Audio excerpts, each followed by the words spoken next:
ছোটোবেলা থেকে একটা কথা আমরা খুব শুনে থাকি, নো রিস্ক নো গেন। এই কথাটা আমি 70-30 হয়তো মানি।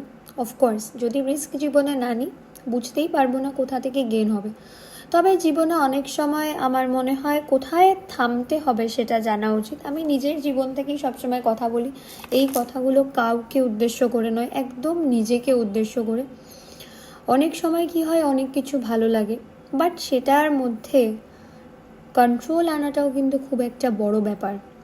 আজকে আমার BMW ভালো লাগে, আমি আজকে কিনতেও পারি, কিন্তু কেনা আর সেটাকে রান করা দুটোর মধ্যে খুব ডিফারেন্স। ধরুন আমি আজকে কিনে নিলাম, কিন্তু কিনে বাড়িতে রেখে দিলাম, কেন না? আমার কাছে পেট্রোলের টাকাই নেই।